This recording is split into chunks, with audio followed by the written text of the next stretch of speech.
Ontem finalizamos a reflexão sobre tudo que estavam fazendo com Paulo. Paulo está sendo preso, levado para a prisão,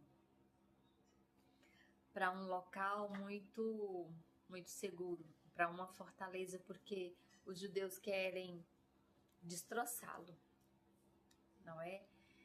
E Paulo vai confiante, sem titubear, sem reclamar, sem ter medo, sem temer a nada, somente ao Senhor e Salvador da sua vida.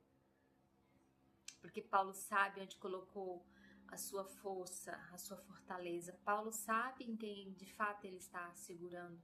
Paulo sabe quem é o seu sustentáculo, sabe qual é a rocha que o sustenta.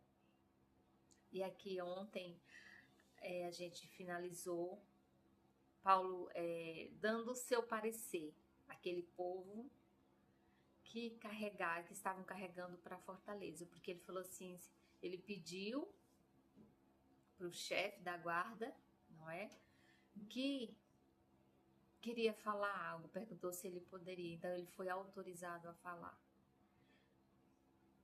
E esse discurso de Paulo, ele praticamente não vai conseguir finalizar, porque eles vão se enfurecer contra ele, aquela multidão de gentios, de judeu, de fariseu, judeus, fariseus, porque era uma grande multidão deles, era um grupo de cada um deles, assim, então formava-se uma multidão. E quando Paulo vai testemunhando o que Jesus fez na vida dele, que ele, quando ele estava indo para Damasco, aprisionar os cristãos que tinham se dispersado a partir do batismo, que os discípulos de Jesus, os apóstolos de Jesus pregavam, que eles foram batizados, se converteram e tudo. E aí começou, a partir do espancamento de Estevão, a partir de todo o destroço que eles fizeram com Estevão. Estevão foi espancado até morrer. Mas Estevão, no último momento, ele só disse assim: Senhor, eu te entrego o meu espírito. Por que Estevão fez isso? Por fidelidade a Deus, por fidelidade a Jesus. Porque havia feito uma experiência pessoal de Jesus, e aí quando a gente faz essa experiência, a gente não quer saber mais de nada. De crítica, enfim, de tantas coisas assim, são os acessórios. A gente não quer saber porque nós temos um alvo. Estevão foi injustiçado, levantaram falso contra ele, em mentiras e tantas coisas, e até aquela multidão ficar enfurecida contra ele, e aquela multidão espanca-o até morrer. E quando isso acontece, os cristãos se dispersam e fogem de Jerusalém, fogem das sinagogas. E aí grande parte desse povo foi para Damasco, e Paulo, que era um fariseu fidedigno, solicitou uma carta de autorização, na qual essa carta lhe daria plenos poderes para que ele fosse a Damasco e regiões e capturasse todo aquele povo que havia se dispersado. E nesse termo aí, nesse meio termo, no percurso, Jesus pegou Saulo. E Saulo vai relatar justamente isso. O porquê dele estar assim, o porquê desse posicionamento dele. Porque ele foi batizado, ele foi transformado por esse Jesus. E ele vai anunciar esse Jesus, custe o que custar, ainda que lhe custe a vida. Isso é a fidelidade de Paulo.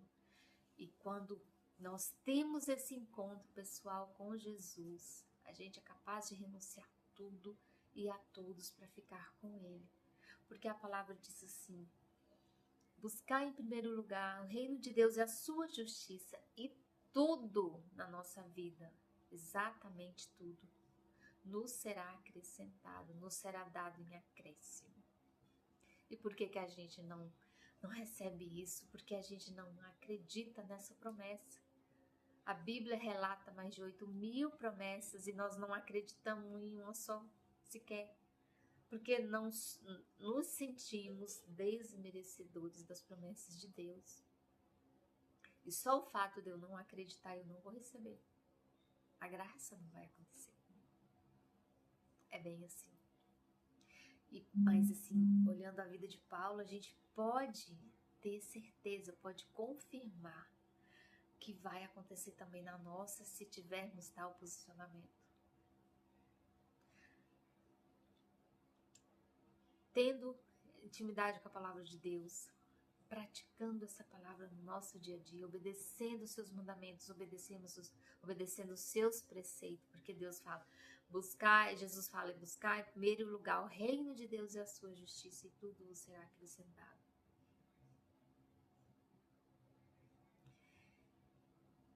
E eu sempre gosto de falar aquele versículo que está ali, versículos 4 do Salmos 37.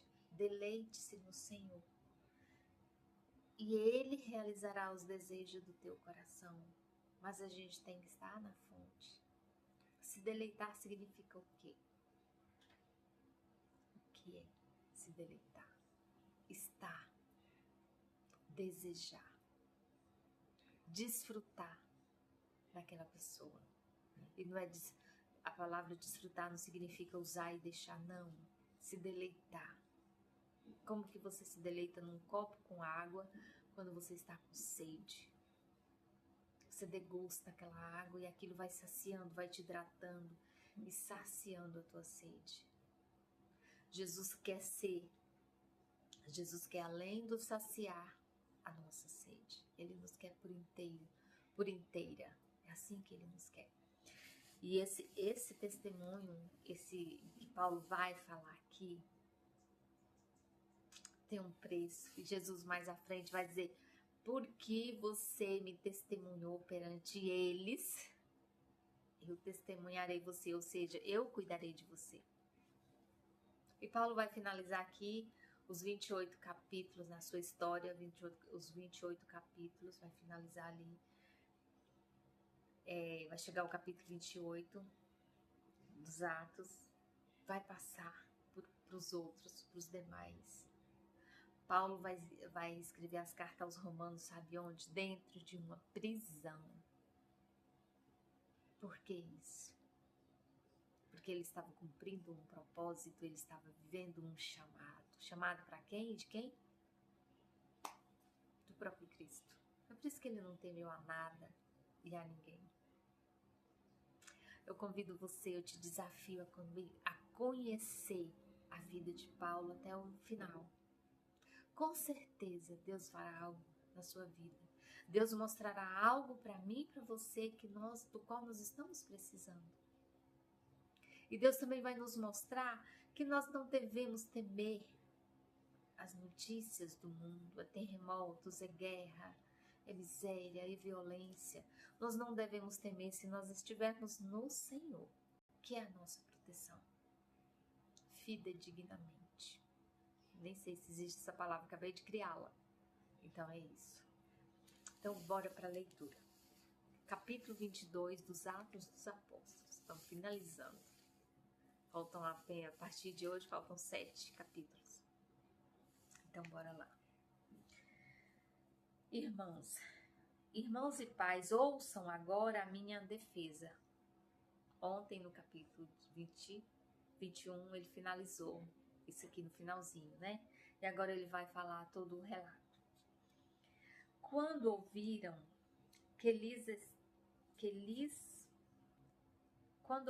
eles falavam em aramaico, que ele finalizou falando em aramaico, e aí chamou a atenção de todo mundo, né? Então bora. Irmãos e pais, ouçam agora a minha defesa. Quando ouviram que lhes falava em aramaico, ficaram em absoluto silêncio. Então Paulo disse, sou judeu, nascido em Tarso, na Cilícia, mas criado nesta cidade. Qual era a cidade que ele estava? Em Jerusalém.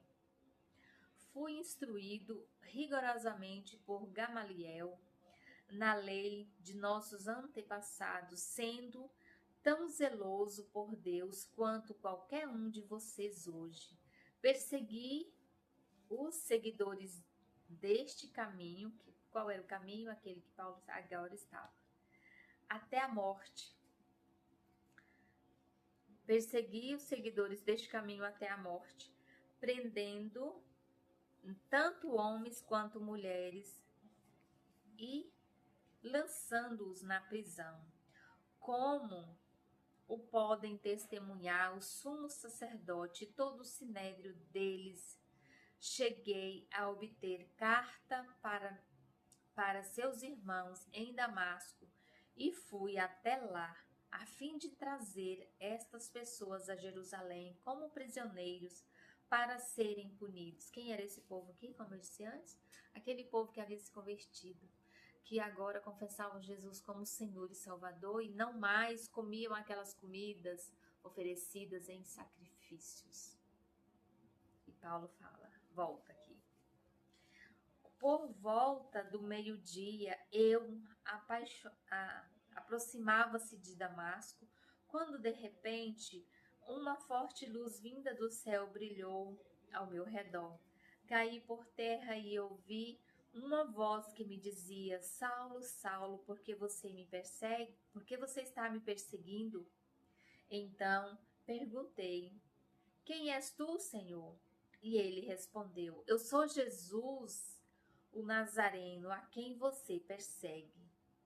Os que me acompanhavam viram a luz, mas não entenderam a voz daquele que falava comigo. Por que eles não entenderam? Porque era apenas um encontro pessoal com Saulo e Jesus. Porque Jesus marca os seus, ele atrai os seus.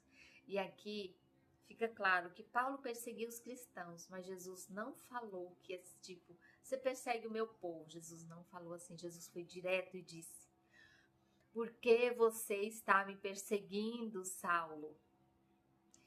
E aí Saulo deve ter ficado atônito, porque ele não perseguia Jesus, ele perseguia o povo. Ele perseguia o povo. Então ele se impactou com aquilo ali a tal ponto de ficar paralisado. E aí continua o texto. Assim perguntei, que devo fazer, Senhor? Disse o Senhor, levante-se, Jesus, né?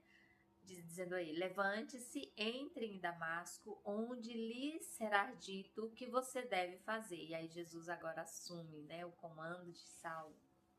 Os que estavam comigo me levaram pela mão até Damasco, porque o resplendor da luz me deixara cego.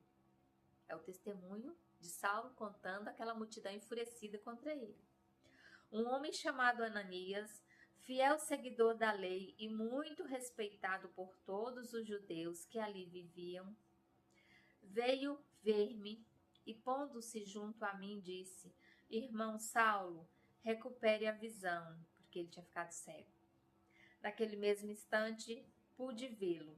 Então ele disse: O Deus de nossos antepassados o escolheu para conhecer a sua vontade, ver o justo e ouvir as palavras de sua boca. Quem era o justo? Jesus.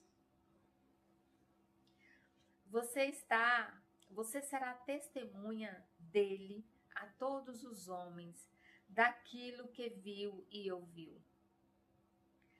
Agora, que está esperando? Levante-se, seja batizado e lave os seus pecados, invocando o nome dele. Ou seja, quando nós invocamos o nome de Jesus, nós ficamos limpos dos nossos pecados. Por isso que esse nome não pode ser invocado vãmente. Ele tem que ser invocado com reverência, com fé, com credibilidade, com confiança. Quando eu invoco o nome de Jesus, em nome de Jesus isso aconteça, sai em nome de Jesus, cale-te em nome de Jesus, aquilo acontece. E eu devo ter esta convicção, eu devo ter essa consciência que eu não posso sair falando o nome de Jesus vãmente. O que é falar o nome de Jesus de forma vã, sem acreditar? Qualquer coisa, ai Jesus, Jesus não está fazendo nada. Isso é tomar o nome de Jesus em vão. Pronunciar o nome dele de forma vazia. Ou então, algo de errado acontece com você e você se irrita e diz, meu Deus do céu, não teve essa mania feia? Pois é, isso é pronunciar, invocar o nome de Deus em vão. E ele não gosta disso, e isso é pecado. Nós temos que invocar, sim, com fé, com todo cuidado, com todo zelo. Invocar o nome de Jesus. Sendo coerente, sendo confiante. Porque Deus é Deus. Quem como Deus? Ninguém. Em nome de Jesus, levante-se e ande. Em nome de Jesus, seja curado. Então, o nome de Jesus é muito sério. Não podemos sair por aí falando o nome dele de forma aleatória. Não podemos. É tanto que Paulo estava aqui sem energia, cego. E aí, Ananias vem e faz uma oração. E aí, Ananias ordena que Paulo seja batizado. E depois, Ananias ordena a Paulo a lavar os pecados dele, invocando o nome do Senhor. E quais eram os pecados de Saulo? Que até então era Saulo. É o que a gente já leu. Fornicação, promiscuidade, comer comida impura, comer comida de animais que foram estrangulados, comer comida de animais que foram sacrificados, oferecidos a ídolos. O cristão não pode fazer isso, não pode. E aí eu devo lavar o meu pecado, eu devo confessar o meu pecado. E eu devo me arrepender e não praticá-lo mais, não voltar a praticar. Aquilo que foi limpo não deve ser sujo. É assim que a palavra nos ensina.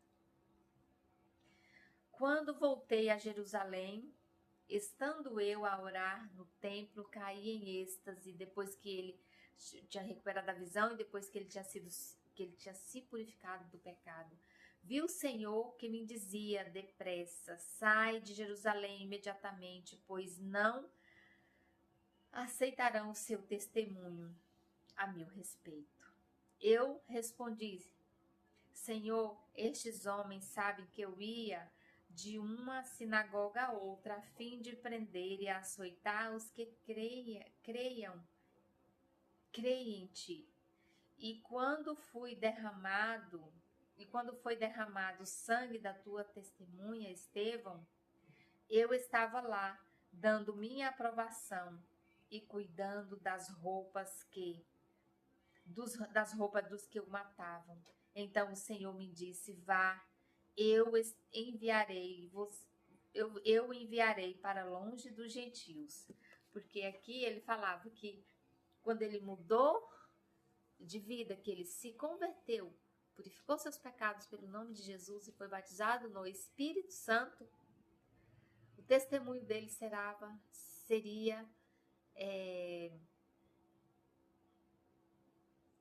não seria mais aceito, seria recusado, seria rejeitado.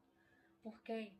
Para os companheiros dele, os compatriotas, os fariseus, os saduceus, os mestres da lei.